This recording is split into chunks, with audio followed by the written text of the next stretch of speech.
बिहार येथील महाबोधी महाविहार हे देश विदेशातील बौद्धांचे पवित्र स्थळ आहे।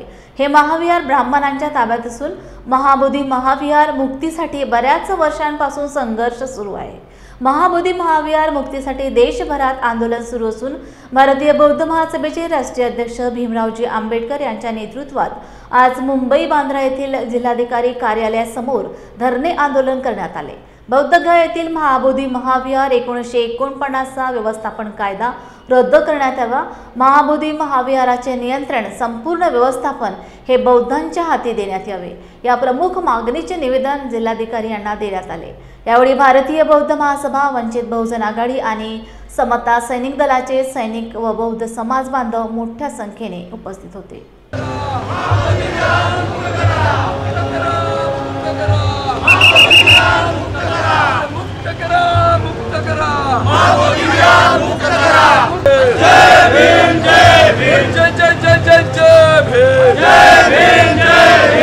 आज हम यहाँ बांद्रा के कलेक्टर ऑफिस में खड़े हैं।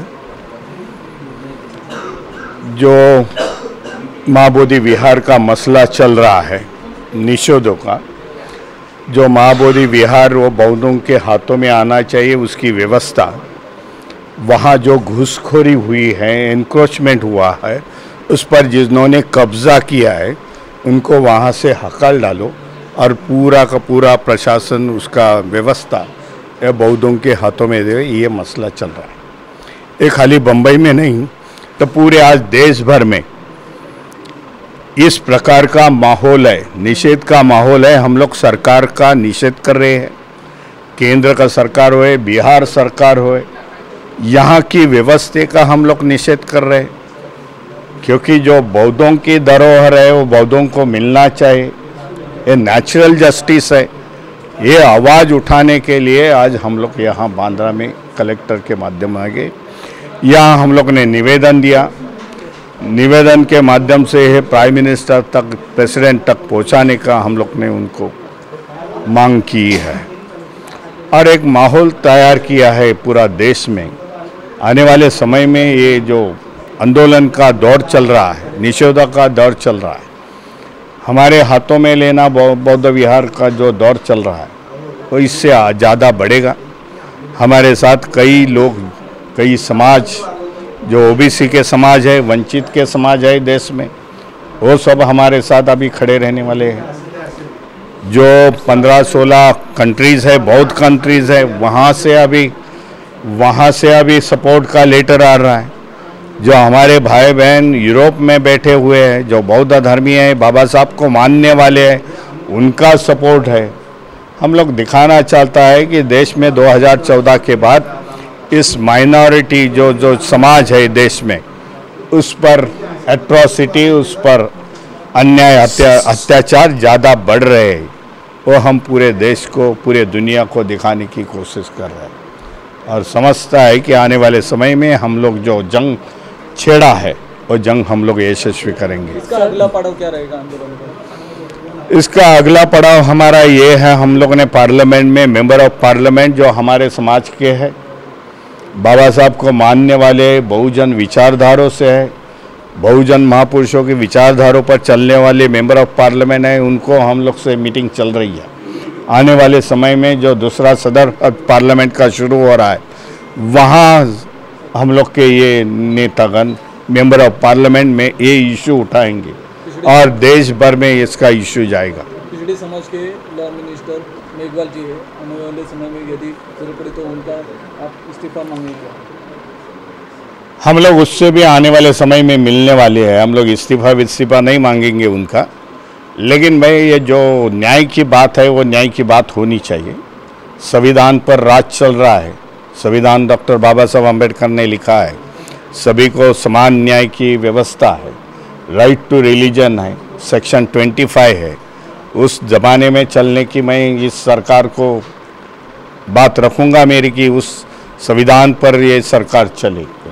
सर, वैसे देखा जाए कि बहुत से बौद्ध स्थलों पर भी मंडी होने का दावा किया जाता है, कब्जे की बात की जाती है, तो उन सभी विषयों पर ये तो हमारी शुरुआत है। इससे हम लोग सभी देश भर के सभी जो बौद्धों की धरोहर है उसको आर्कियोलॉजिकल डिपार्टमेंट से यहाँ के हमारी व्यवस्था से हम लोग पूछेंगे भाई ये आर्कियोलॉजिकल डिपार्टमेंट में इसका मुआवजा कर दिया है।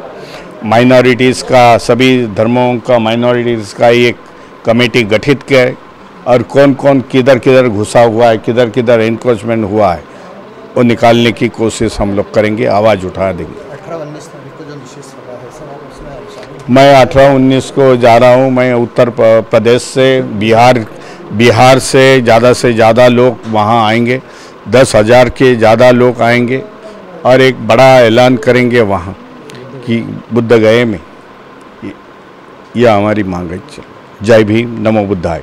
विरुळ पूर्णा येथील विश्वरत्न महिला मंडळ व न्यू क्रांतिसूर्य भीम मंडळ यांच्या संयुक्त विद्यमाने फाल्गुन पौर्णिमा महोत्सवानिमित्त भव्य भिक्खू संघाच्या रॅलीचे आयोजन करण्यात आले होते। या निमित्त गावातील सर्व बौद्ध उपासक तथा उपासिका यांनी कुठेही बाहेरील कामाला न जाता रॅलीत सहभागी होऊन एकजुटीचे प्रदर्शन केले। भिक्खू संघाची रॅली स्थानिक आयोजित मंडळांच्या नेतृत्वात संपूर्ण गावात फिरून तथागत भगवान बुद्धांच्या जयघोषाने संपूर्ण विरुळ पूर्णा भारावून गेले होते। वंचित बहुजन आघाडीचे राष्ट्रीय अध्यक्ष डॉक्टर प्रकाश आंबेडकर आणि भारतीय बौद्ध महासभेचे राष्ट्रीय कार्याध्यक्ष भीमराव आंबेडकर यांच्या आदेशानुसार बोधगया महाविहार बौद्धांच्या ताब्यात द्यावे या मागणीसाठी वंचित बहुजन आघाडी, भारतीय बौद्ध महासभा, वंचित माथाडी कामगार युनियनच्या वतीने कोल्हापुरात जिल्हाधिकारी कार्यालयासमोर एक दिवसाचे धरणे आंदोलन करण्यात आले।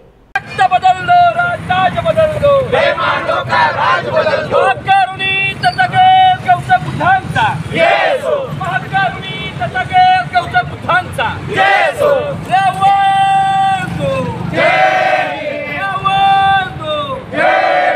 अरे या भाजप सरकारचं करायचं काय? खाली डोकं वर पाय, या भाजप आमच्या हक्काचं नाही कुणाच्या बापाचं। चले जाओ, चले जाओ, मोदी सरकार चले जाओ, चले जाओ, चले जाओ, मोदी सरकार चले जाओ। उतरलंय आमच्या हक्काचं नाही कुणाच्या बापाचं, उतरलंय आमच्या हक्काचं नाही कुणाच्या बापाचं।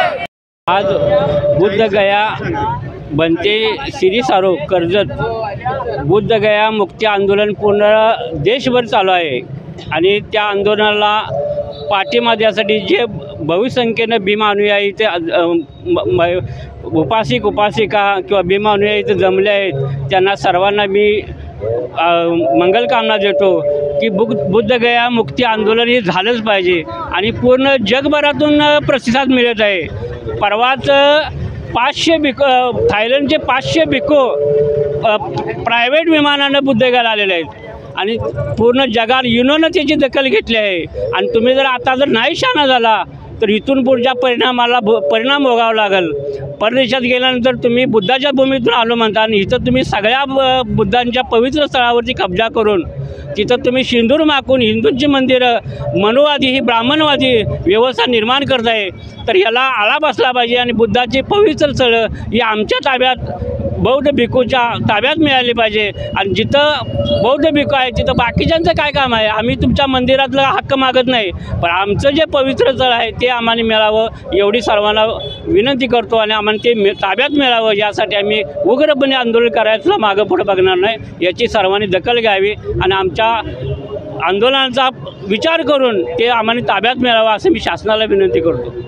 पूर्ण जगाचं बुद्ध विहार आहे, त्या ठिकाणी जर जगाचं लक्ष आहे, आमची ही भारतभूमी ही बुद्धिस्ट कल्चर आहे, असं असताना हे ब्राह्मणाने जे ताब्यात घेतलेले हे अनाधिकृतपणे त्यांनी ताब्यात घेतलेले आहे, त्यांचा कोणताही हक्क नसताना आणि ज्यावेळी सरकार एखाद्या ठिकाणी अनाधिकृतपणे कुठलंही बांधकाम असेल ते पाडण्याचा अधिकार देतं, तर या अनाधिकृत आक्रमण करणाऱ्या ब्राह्मणांना हे सरकार का ताब्यात घेत नाही, का त्यांच्या विरुद्ध आवाज उठवत नाही? आणि म्हणूनच या सर्व भीमानुयायांनी हे आंदोलन केलेलं आहे की या ब्राह्मणांना फक्त जेलमध्येच नाही तर त्यांना अशा रीतीने शिक्षा केली पाहिजे जेणेकरून कुठलाही ब्राह्मण कुणाच्याही धर्मावर अतिक्रमण करणार नाही, कुठल्याही बुद्ध विहारावर अतिक्रमण करण्याचं धाडस या ब्राह्मणांमध्ये होणार नाही.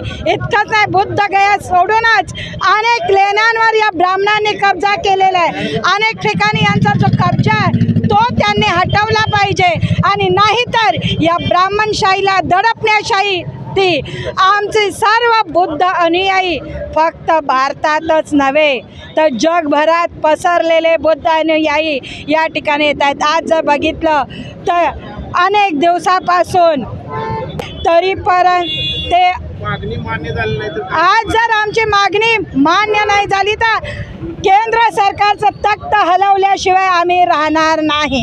याबरोबर ही ब्राह्मणशाही भारतातून कशी नष्ट होईल याचा प्रयत्न आम्ही जरूर करू. ब्राह्मणांनाच जे ब्राह्मणवाद पेरतात त्यांना नष्ट केल्याशिवाय भीम अनुयायी थांबणार नाहीत. मेहकर दिवाणी न्यायालयासमोर खंडाळा देवी येथील गजानन राऊत यांनी अंगावर डिझेल ओतून आत्मदहनाचा प्रयत्न केला. ग्रामपंचायत ऑपरेटर प्रदीप ठाकूर व त्यांच्या साथीदारांच्या धमक्यांमुळे हा टोकाचा निर्णय घेतल्याचा आरोप करण्यात आला आहे. गजानन राऊत यांनी ग्रामपंचायतीच्या घरकुल योजनेतील गैरव्यवहारासंदर्भात आवाज उठवला होता. त्यानंतर ऑपरेटर प्रदीप ठाकूर यांनी पैशांची मागणी करत धमक्या दिल्याचे आरोप आहेत. या प्रकरणातील कॉल रेकॉर्डिंग व्हायरल झाले. नंतर त्यांच्यावर खोटे गुन्हे दाखल करण्याचा प्रयत्न होत असल्याचे राऊत यांचे म्हणणे आहे. मी गजानन राऊत, खंडाळा गावचा रहिवासी. मला खुद प्रदीप ठाकूर ऑपरेटर यांनी खोटे कामं दाखवलेले आहे व मला घरकुल देण्यासाठी पैशाची मागणी केलेली होती व यांनी काही खोटे कामं केलेले आहेत ते मी उघडकीत आणलेले होते. परंतु ती कॉल रेकॉर्डिंग मला पैसे मागलेली सोशल मीडियामुळे मला वारंवार त्रास दिला जात होता व तू ती कॉल रेकॉर्डिंग डिलीट मार नाहीतर तुला उडून टाकू. वारंवार मी कुठेही चाललो तर मला माझी कुठेही गाडी अडवत जात वकील माधव घोडे व प्रदीप ठाकूर आणि मला धमकावत जात की कोर्टात ये, तुला कोर्टात सांगतो, न्यायाधीश आमचं आहे, पोलीस स्टेशन मेकर आमचं आहे, आम्ही कोणत्याही केसेसमध्ये तुला अडकवू व कोणत्याही केसेसमध्ये तुला. तर देवेंद्र फडणवीस साहेब महाराष्ट्राचे मुख्यमंत्री यांना मी हीच विनंती करतो, जर घरकुलाचा लाभ घेण्यासाठी मला जर स्वतःचं जीवन संपवायचं असेल तर मला तुमचं घरकुल नाही पाहिजे. तुमचं घरकुल मला मुळीच पाहिजेत नाही. जर मला सिद्ध करावं लागेल की मी खरा आहे आणि माझ्याकडे पुरावे देखील आहेत यांचे, नाही तर यांची कॉल रेकॉर्डिंग चेक करावं, हे कोणाला काय म्हणले आणि माझी चेक करावं आणि माझ्याजवळ जे पुरावे येतं ते त्याचा तपशील करून याला न्याय द्यावा. व न्यायाधीश समोर मी मेहकरमध्ये पोलीस स्टेशनला यांच्यात तक्रार देण्यासाठी गेलो असता माझी पोलीस कर्मचाऱ्यांनी कोणतीच तक्रार घेतलेली नाही व मी स्पीड पोस्टाने ठाणेदार साहेब यांना माझी तक्रार लेखी स्वरूपात पाठवली होती. त्यानंतर मी वकील माधव घोडे यांना भेटण्यासाठी कोर्टात गेलो असता हे वारंवार मला त्रास देतात की या कोर्टात तुझ्यावर केस केली. या संदर्भात मी कोर्टात गेलो असता यांनी सांगितले की तुझ्याकडून जे होते ते करून घे. म्हणलं साहेब हे तुमचं टोटल खोटे कामं आहेत, तुम्ही खोटे फाउंडेशन लावले. मी त्यांना ते डॉक्युमेंट दाखवले तर तरी मला म्हणाले मी सरकारी वकील, मी खोट्याचं खरं खऱ्याचं खोटं असं करू शकतो. बीड जमदारे आमचा आहे, न्यायाधीश आमचा आहे, पोलीस स्टेशन, कोर्ट कचेरी तुपलं काहीच चालू देणार नाही. आणि खरंच माझं काहीच चालेना. मी यांच्यापुढं थकलो व मला त्रस्त केलं यानं स्वतःहून जीव मराव म्हणून मी डिझेल अंगावर घेऊन स्वतःला मिटवायचा प्रयत्न केले. बिहार राज्यातील महाबोधी महाविहार हे जागतिक स्तरावरील बौद्धांचे प्रेरणास्थळ आहे. महाबोधी महाविहार मुक्ती आंदोलन कित्येक दशकापासून सुरू आहे. तरीही बिहार राज्य सरकार बुद्धगया टेम्पल ॲक्ट 1949 रद्द करण्याच्या मानसिकतेमध्ये नसून बौद्धांसोबत हा खूप मोठा धोका आहे. भारत एक लोकशाही प्रधान देश असून प्रत्येकाला धार्मिक स्वातंत्र्याचा अधिकार आहे. ज्याप्रमाणे इतर हिंदूंचे, मुस्लिमांचे, शीख, ख्रिश्चन, जैन यांचे धार्मिक स्थळ स्वतःच्या ताब्यात आहेत, परंतु बौद्धांचे जागतिक स्तरावरील बुद्धगया महाबोधी महाविहार बौद्धांच्या ताब्यात नसून प्रस्थापित ब्राह्मणांच्या ताब्यात असून ते बौद्धांच्या ताब्यात देण्यात यावे व बुद्धगया टेम्पल ॲक्ट 1949 रद्द करावा अशी मागणी बहुजन समाज पार्टीचे जिल्हाध्यक्ष अजय गोंडाने यांनी केली. आज बहुजन समाज पार्टी अमरावती जिल्ह्याच्या वतीने या ठिकाणी जिल्हाधिकारी कार्यालय या ठिकाणी माननीय जिल्हाधिकारी महोदय यांना निवेदन देण्याकरिता आम्ही या ठिकाणी सर्व उपस्थित झालो आहे. आमची मागणी आहे की बिहारमधील जे महाबोधी महाविहार हे जे बुद्धविहार त्या ठिकाणी आहे आणि त्या ठिकाणी बुद्धविहार असताना गेल्या अनेक वर्षापासून संपूर्ण कारभार हा तेथील जे काही ब्राह्मण आहेत त्या ब्राह्मणांकडे आहे आणि हा जो 1949चा जो कायदा आहे तर तो कायदा रद्द करून सदर बौद्धविहार हे तेथील सर्व भिक्खूंना हे करण्यात यावे आणि संपूर्ण कारभार हा भिक्खू संघाकडे देण्यात यावा. आपण पाहतो आहे की कुठलंही मस्जिद असो, मंदिर असो, कुठलंही चर्च असो तर तो जो समूह आहे तर तो संपूर्ण कारभार त्या समूहाकडे असतो. परंतु हे एकमेव असं बौद्धविहार आहे की जिथे सर्वांच्या बुद्धिस्टांच्या भावना त्याच्याशी सर्वांशी जुळलेल्या आहे आणि ते विहार त्या समूहाकडे न देता तिथलं जे काही सरकार आहे राज्य सरकार बिहारचं तर त्यांनी 1949च्या कायद्यान्वये हे तेथील जे काही ब्राह्मण आहेत त्या ब्राह्मणांच्याकडे सर्व सोपवलेलं आहे आणि त्यांच्या माध्यमातून सर्व त्या ठिकाणी कारभार चालतो आहे. संपूर्ण जे काही तेथे करायचं असलं तर सर्व परवानगी त्यांच्याकडून त्या ठिकाणी घ्यावी लागते. म्हणजे बौद्धविहार आमचं आणि परवानगी त्यांना मागावी म्हणजे हे काही शक्य नाही. त्यामुळं संपूर्ण भारतामधील हा जो बौद्ध समाज आहे, हा जो समूह आहे हा या ठिकाणी सर्व एकवटलेला आहे आणि आमची त्या राज्य सरकारला मागणी आहे की हा जो कायदा आहे 1949चा हा रद्द करावा आणि सदर बौद्धविहार हे बुद्धगया अनुयायाकडे आपण द्यावं आणि संपूर्ण कारभार हा भिक्षू संघाच्या माध्यमातून त्या ठिकाणी चालावा. अन्यथा संपूर्ण देशामध्ये तीव्र आंदोलन बहुजन समाज पार्टीच्या वतीने छेडण्यात येईल आणि याचा उद्रेक हा मोठ्या प्रमाणात होईल आणि याचा संपूर्ण इतर राष्ट्रामध्ये सुद्धा येईल. आणि म्हणून आमची या अमरावती जिल्हाधिकारी यांच्या माध्यमातून आमची मागणी आहे की सदर हा जो 1949चा कायदा हा राज्य सरकारने रद्द करावा आणि केंद्र सरकारने सुद्धा यामध्ये दखल घ्यावी आणि हे जे महाबोधी महाविहार जे आहे हे बौद्धविहार भिक्षू संघाकडे आणि बौद्ध अनुयायाकडे हे सोपवण्यात यावं. अन्यथा बहुजन समाज पार्टी संपूर्ण भारतभर तीव्र आंदोलन छेडेल एवढीच आमची या ठिकाणी मागणी आहे.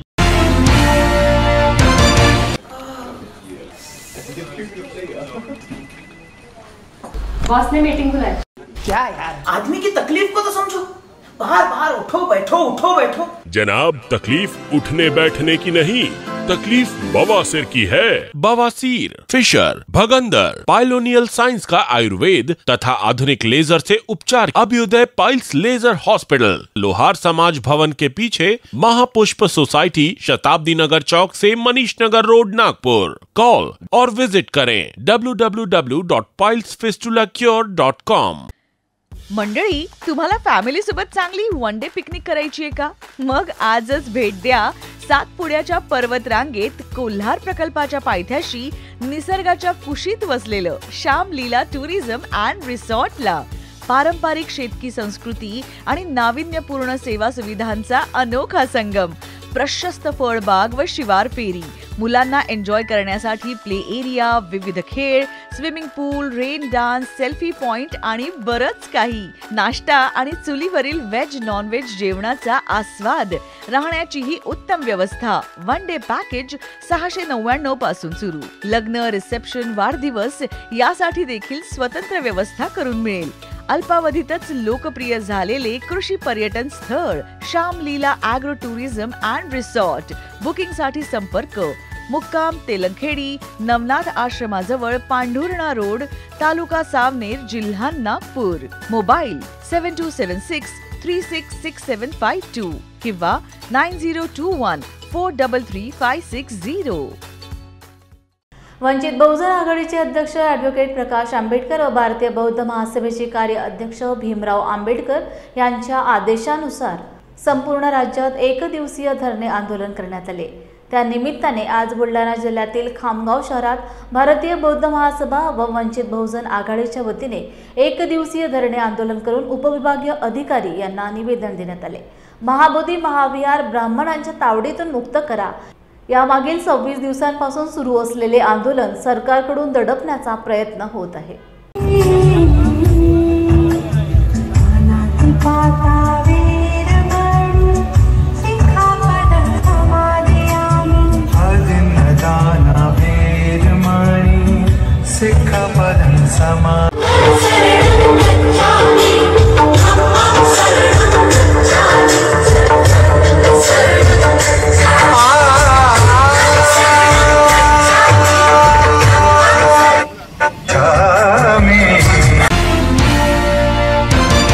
रायगड जिल्ह्यात सध्या शेकडो गावे आदिवासी वाड्याप्राड्यांना भीषण पाणी टंचाईच्या झळा जाणवत आहेत. पाणी स्रोत अपुरे पडत असल्याने महिला वर्गांची पाण्यासाठी दाही दिशा अक्षरशः भटकंती सुरू आहे.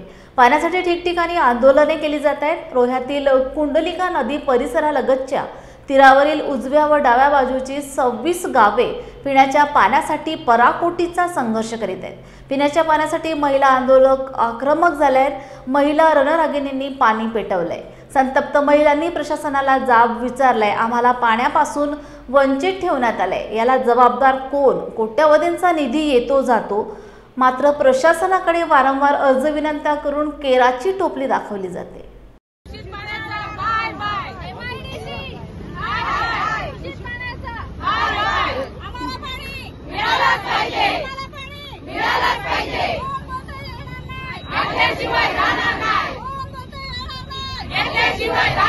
वर्ष होऊन गेली आमचा हा लढा चालू आहे आणि आता 26 गावातल्या सगळ्या बायकांनी मिळून ठरवलंय की आता हा लढा आम्ही अंतिम टप्प्यापर्यंत नेणार. आम्हाला आमरण उपोषणाला बसायची वेळ का आली आणि ही वेळ येण्यासाठी कोण जबाबदार आहे?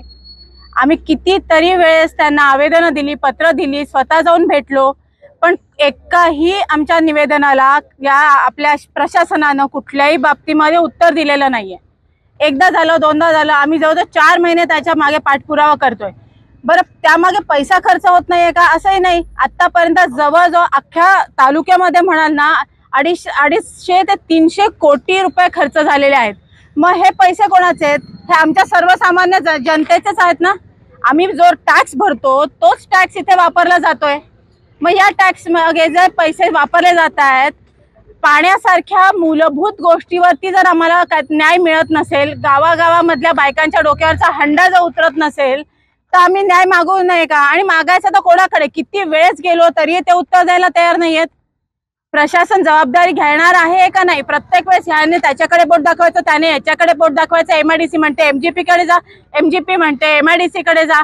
एकही जण आपली जबाबदारी घ्यायला तयार नाही. बरं, तहसीलदारांकडे गेलो तर तहसीलदार म्हणतात की आमच्या आवाक्यातलं हे काम नाही, आमच्याकडे हे नाहीयेत. मग नक्की जायचं कोणाकडे? एकाने तरी याची जबाबदारी घ्यायला हवी. आणि आता आमचा शेवटचं एक आहे की आमच्या 26 गावामधल्या शेवटच्या गावापर्यंत प्रत्येक घराघरात पाणी हे पोचलं पाहिजे. आणि ज्या अनधिकृत कनेक्शन आहेत पाईपलाईनला लावलेल्या, त्या तोडल्या गेल्या पाहिजे. त्या तोडल्या तर आमच्या गावामध्ये सगळ्यांना पुरेसं मुबलक पाणी पुरवठा होणार आहे. पण त्यासाठी या अकार्यक्षम प्रशासनाने जबाबदारी घेऊन आमच्या पाठीशी खंबीरपणे उभं राहण्याची आता गरज आहे. तथाकथित पत्रकार प्रशांत कोरटकर हा छत्रपती शिवाजी महाराज यांच्याबद्दल अपशब्द वापरतो आणि सरकार त्याला अभय देते, तर पत्रकार तुषार खरात सडेतोड लिखाण करतो, त्याच्यावर गंभीर गुन्हे दाखल करून अटक केली जाते. हा कोणता न्याय? असा सवाल कोल्हापूर प्रेस क्लबचे अध्यक्ष शीतल धनवडे यांनी जिल्हाधिकारी यांना निवेदन देतेवेळी केलाय. सातारा येथील पत्रकार तुषार खरात यांच्या विरोधात मंत्री जयकुमार गोरे यांनी व्यक्तिगत बदनामीचा गुन्हा दाखल केला, तो चुकीचा आहे. सातारा जिल्ह्यातील पत्रकार तुषार खरात यांच्या बाबतीत जो तातडीनं हक्कभंग दाखल केला गेला, पाठोपाठ सातारा पोलीस स्टेशनमध्ये त्यांच्यावर विनयभंगासारखे ॲट्रॉसिटीसारखे अत्यंत गंभीर गुन्हे दाखल केले, याचा सर्वप्रथम आम्ही कोल्हापूर प्रेस क्लबच्या वतीनं जाहीर निषेध व्यक्त करतो की एवढ्या तातडीनं कारवाई करण्यात आली. दुसरी गोष्ट, जर प्रशांत कोरटकरसारखी जी व्यक्ती आहेत, जे तथाकथित पत्रकार म्हणून मिरवतात आणि त्यांच्यामुळे शिवाजी महाराज आपले आराध्य दैवत छत्रपती संभाजी महाराज यांच्याविषयी जे बदनामीकारक प्रकरण झालेलं आहे, त्याच्या राज्यभरात सुद्धा संतापाची लाट उसळते, त्या पत्रकाराला मात्र तिथं पोलीस संरक्षण दिलं जातं, ते पोलीस संरक्षण पळून जातो आणि त्याच्यावर काही कारवाई होत नाही. पण इथं मात्र एखादा पत्रकार जर काही बातमी बाहेर काढत असेल तर ती मंत्र्यांना जर वैयक्तिक वाटत असेल तर त्यांनी त्याच्यावर वैयक्तिक गुन्हे दाखल करण्याऐवजी त्याची बाजू त्यांनी विधिमंडळात मांडून त्यांच्यावर हक्कभंग आणला. त्यांनी त्यांच्या कायद्याचं असा दुरुपयोग केल्याचं आमचं असं मत आहे. आणि हा कुठं तर सत्ता आणि पैशाचा मस्तवालपणा म्हटला तर वावगं ठरणार नाही. त्यामुळं आम्ही तुषार खरात जर दोषी असेल तर त्यांच्यावर कारवाई व्हावी, पण तर ते दोषी नसताना त्यांना जर अशा पद्धतीने जर अडकून ही सत्तेच्या जोराखाली कारवाई होणार असेल तर हा खरखर लोकशाहीला आघात आहे आणि याचा आम्ही पुन्हा एकदा तीव्र निषेध करतो. आणि कोल्हापूर प्रेस क्लब आम्ही तुषार खरातसारख्या प्रामाणिक पत्रकारांच्या पाठीशी राहू याची ग्वाही देतो. क्या हुआ बहू? माँ, पाइल्स की बहुत तकलीफ हो रही है। तो तुम गुदरोग सर्जन के पास क्यों नहीं गई? देखो, जैसे हार्ट के लिए हार्ट स्पेशलिस्ट, ब्रेन के लिए ब्रेन स्पेशलिस्ट, तो पाइल्स के लिए पाइल स्पेशलिस्ट क्यों नहीं? स्त्री हो या पुरुष, टॉयलेट में तकलीफ केवल पाइल्स ही नहीं, और भी कई प्रकार के गुदरोग तथा कैंसर भी हो सकता है। इसीलिए इसकी प्रत्यक्ष जांच जरूरी है। ठीक है माँ, पर जांच के लिए हम जाएंगे कहाँ? वही काले आयुर्वेदिक पाइल्स हॉस्पिटल में। लेकिन माँ, प्रेगनेंसी में पाइल्स की दवाइयाँ? प्रेगनेंसी में आयुर्वेदिक दवाइयाँ सुरक्षित होती है। जनहित में जारी काले आयुर्वेदिक पाइल्स हॉस्पिटल, औषधि चिकित्सा तथा सर्जरी ट्रीटमेंट उपलब्ध। हमारा पता उमरेड रोड, दिघौरी बस स्टॉप के पास, नागपुर। अधिक जानकारी के लिए वेबसाइट पर जाएं kalepailshospital.com। छत्रपती शिवाजी महाराज छत्रपती संभाजीराजे यांच्याविषयी आक्षेपार्ह वक्तव्य प्रकरणी नागपूरचा तथाकथित पत्रकार प्रशांत कोरटकरच्या अटकपूर्व जामिनावर कोल्हापूर येथील जिल्हा न्यायाधीश डी.व्ही. कश्यप न्यायालयात सुनावणी झाली। पोलिसांनी कोरटकरला कोर्टात हजर करण्याबाबत केलेला अर्ज न्यायाधीश कश्यप यांनी फेटाळला। सरकारी पक्षातर्फे विवेक शुक्ला यांनी काम पाहिले। आता अंतिम सुनावणी सोमवार दिनांक 17 मार्चला होईल। याबाबत सामाजिक कार्यकर्ते दिलीप देसाई माध्यमांशी बोलताना म्हणाले की सरकारचे दाखवायचे आणि खायचे दात वेगळे असून जो कागद कोर्टात हजर करायचा नाही तरतूद नसताना तो कसा हजर केलाय।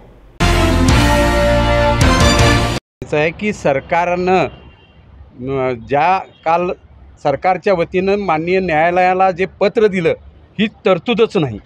मग सरकारला हसायचे दात वेगळे आणि दाखवायचे दात वेगळे हे कशासाठी पाहिजे? जो सरकारनं कागद हजरच करायचे नाही, पोलिसांच्या मार्फतचा जो हजर केलेला आहे तो कागद हजर करायचा कायद्यात तरतूदच नाही आहे, मग तो का केला? जो मागणी आम्ही केली होती की विशेष आम्हाला वकील आपल्याला पाहिजेत, माननीय मुख्यमंत्र्यांना आम्ही भेटलो, परंतु आम्हाला तो वकील नेमण्याचा आजपर्यंत त्यांचा कुठलाही हा ना असं नाही आहे। त्यामुळं हे एक सरकारचं एक षडयंत्र आहे। त्यामुळं नैसर्गिक न्याय मिळेल असं मला वाटत नाही आहे। तरीही आम्ही आमचा प्रयत्न सोडणार नाही। आमच्या छत्रपती शिवाजी महाराज आणि संभाजी महाराजांचा जो काही त्यांनी अपमान केलेला आहे, तो काही त्यांच्या वेदनादायी त्यांचं वक्तव्य केलं आहे, त्यासाठी आम्हाला अपेक्षित आहे की नैसर्गिक न्याय मिळेल। पण सरकारची ही दिशाभूल पद्धत किंबहुना न्यायालयांना एक पत्र देणे सरकारच्या मार्फत हा कुठल्या कायद्यात काय विषय आहे? तुम्ही त्यांना तुमच्या कायद्यात नवीन कायद्यामध्ये काय तरतूद आहे काय नाही आहे, आरोपीला का हजर केलं पाहिजे, ते पुरावे नष्ट केलेले आहेत, ते पुरावे का समोर आले नाही पाहिजेत, याच्यासाठी काहीच नाही। प्रत्येक वेळेला बघतोय तर त्याला अटक होणार नाही, त्याला बेल दिलेला आहे। हा सर्वसामान्य व्यक्तीला होऊ शकते का हो? कुठल्याही परिस्थितीत साधा काही गुन्हा झाला तर ताबडतोब त्याला जेलमध्ये टाकलं जातं आणि या बाबतीत इतका मोठा छत्रपती शिवरायांचा अपमान करून सुद्धा या चिल्लर माणसासाठी मागे बंदा रुपया कोण आहे हा शोधण्याचा एक विशेष मार्ग बनवला। हे पहा, सरकारला आपण कोलटकरचा विरोध आहे हे दाखवण्याचा प्रयत्न ते करतायत, पण प्रत्यक्षात त्याला संरक्षण दिलं जाते हे संबंध महाराष्ट्राला यामधनं समजून आलेलं आहे. त्यामुळं आजही आम्ही आमचा प्रयत्न सोडणार नाही. न्यायालयाचे दरवाजे सतत ठोकणार आणि न्याय मागण्याचे प्रयत्न करणार. कितीही तुम्ही प्रयत्न केला, कितीही विशिष्ट जातीपातीचा विचार केला तरी आम्ही या देशातलं न्यायव्यवस्था ही सर्वोच्च व्यवस्था आहे. त्यामुळं न्यायालयाचे दरवाजे आम्ही सतत ठोठत राहणार. तेच ना, समाजामध्ये अनेक नागरिकांच्या ज्या काही अपेक्षा आहेत, ज्या न्यायदेवतेकडे अपेक्षा आहेत, त्या अपेक्षा जर भंग होत असतील किंवा त्यांना नेमकं असं का होतं आहे, असं का घडतं आहे, ह्या शंका अनेक लोकांच्या मनात आहेत. त्यामुळं आमचं न्यायाधीश महाराजांना अजून एकदा हात जोडून विनंती आहे की नैसर्गिक न्याय मिळावा, बस. यात व्यतिरिक्त आम्हाला काही म्हणायचं नाही. प्रशांत कोरटकर याला हजर ठेवावं, कारण त्याला अंतरिम जामीन दिलेला आहे म्हणून आपण पोलीस प्रशासनाच्या वतीनं अर्ज दिलेला होता. तथापि नवीन जो कायद्यामध्ये सुधारणा आलेली आहे, म्हणजे क्रिमिनल प्रोसिजर कोडच्या ऐवजी भारतीय न्याय संहिता जी आलेली आहे, त्याच्यामध्ये पूर्वी जी तरतूद होती आरोपीला हजर ठेवण्याविषयी, ती तरतूद आता काढून टाकलेली आहे. ती तशी तरतूद नसल्यामुळे कोर्टाने तो आपला अर्ज जो होता तो नामंजूर केलेला आहे आणि या जामीन अर्जाची अंतिम सुनावणी 17 तारखेला ठेवलेली आहे. 17 तारखेला या जामीन अर्जावर सुनावणी होईल आणि मग कोर्ट आपला जो अंतिम निर्णय असेल तो देईल. तर म्हणजे प्रशांत कोरटकरनं हजर राहिलं पाहिजे असं बंधन नाही आहे त्याच्यावर. एक प्रकारे 17 तारखेपर्यंत दिलासा म्हणायचा प्रशांत कोरटकरला? नाही, असं काही नाही, कारण पूर्वीच अंतरिम जामीन अर्ज मंजूर केलेलाच आहे कोर्टाने. अंतरिम अर्ज मंजूर करत असताना अंतिम युक्तिवादापर्यंत दिलेला आहे तो. त्यामुळं प्रशांत कोरटकरला दिलासा वगैरे असं म्हणायचं काही कारण.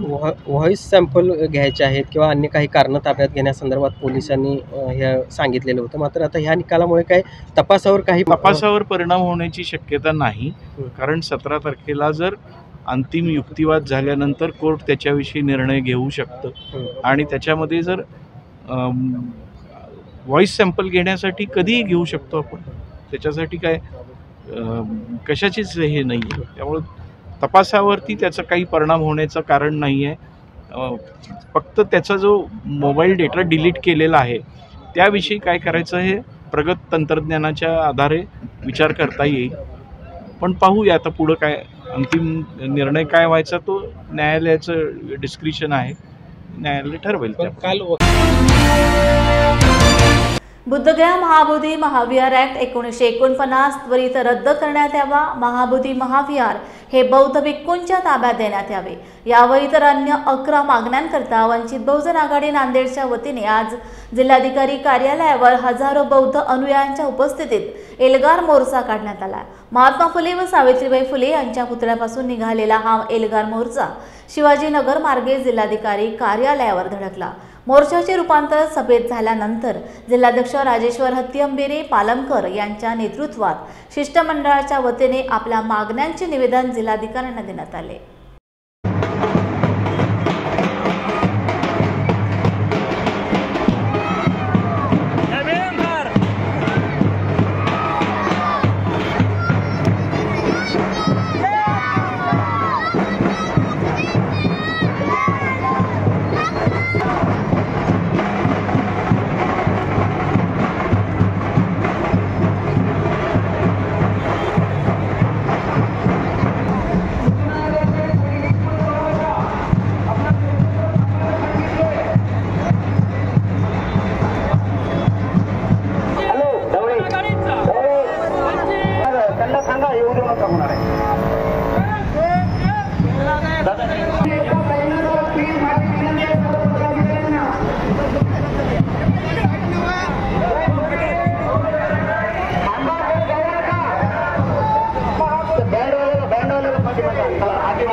वंचित बहुजन आघाडी आणि भारतीय बौद्ध महासभेच्या वतीने संयुक्तपणे आज नांदेड येथे एल्गार मोर्चाचं आयोजन करण्यात आलं होतं. बिहार येथील महाबोधी विहार या मुक्ती आंदोलनासाठी वंचित बहुजन आघाडीच्या वतीने पाठिंबा म्हणून आणि महाबोधी विहार ब्राह्मणाच्या ताब्यातून मुक्त करण्यासाठी हे एल्गार मोर्चाचं आयोजन नांदेड जिल्ह्यामध्ये करण्यात आलं होतं। त्यामध्ये नियोजित 12 तारखेचा हा मोर्चा परिसरातील जिल्ह्यातील काही विकास कामाच्याही मागण्यासोबत घेऊन हा विशाल मोर्चा नांदेड जिल्हाधिकारी कार्यालयावर आज येऊन धडकलेला आहे। जागतिक वारसा म्हणून मान्यताप्राप्त बौद्धगया येथील महाविहार व्यवस्थापन कायदा तातडीने बदलण्यात यावा अशी आमची मागणी आहे। याकरिता सदर आंदोलन डॉक्टर बाबासाहेब आंबेडकर यांचे नातू डॉक्टर प्रकाश आंबेडकर तथा बाळासाहेब आंबेडकर यांच्या मार्गदर्शन व आवाहनानुसार तसेच भारतीय बौद्ध महासभा राष्ट्रीय कार्याध्यक्ष डॉक्टर भीमराव आंबेडकर यांच्या पुढाकाराने तसेच समता सैनिक दल व विविध बौद्ध संघटना यांच्या वतीने 12 मार्च 2025 रोजी देशभरातील बौद्धांनी जिल्हाधिकारी कार्यालयासमोर भारतीय बौद्ध महासभा व वंचित बहुजन आघाडीच्या वतीने संयुक्तरित्या आंदोलन करीत आहेत। निवेदन देण्यात आलेलं आहे, परंतु ही चळवळ जी आहे बौद्धगयामधील महाविहार मुक्ती आंदोलनात महिलांनी खूप मोठा सहभाग नोंदविला आहे। महिला सहभागी आहेत, महिला तत्पर आहेत, महिला जिद्द निर्माण आहे म्हणून आंदोलन सक्सेस होत आहेत। एवढ्या रक्तरक्त उन्हात या महिला इथं माझ्या बहिणी, माझ्या आया, माझ्या बहिणी, माझ्या भगिनी या ठिकाणी आलेल्या आहेत। त्याबद्दल त्यांना खूप खूप धन्यवाद देतो। आणि ह्या खऱ्या बाबासाहेबांच्या भगिनी आहेत, ह्या भीमाचं रक्त यांच्यामध्ये सडसडत आहेत म्हणून ह्या इथं आलेल्या आहेत। आणि एक बौद्ध व्यवहार आपला संकटात आहे। मला एक सांगा, तुम्ही मस्जिद हे मुस्लिमांच्या ताब्यात आहे, चर्च हे ख्रिश्चनांच्या ताब्यात आहे, पण बुद्ध व्यवहार आमच्या ताब्यात नाही। आणि दरवर्षी लाखो लोक आम्ही त्या बुद्ध व्यवहार जातो, पण ते बौद्ध व्यवहार बुद्धांच्या ताब्यात नाही। हे शोकांकित आपल्या समाजाला आहे।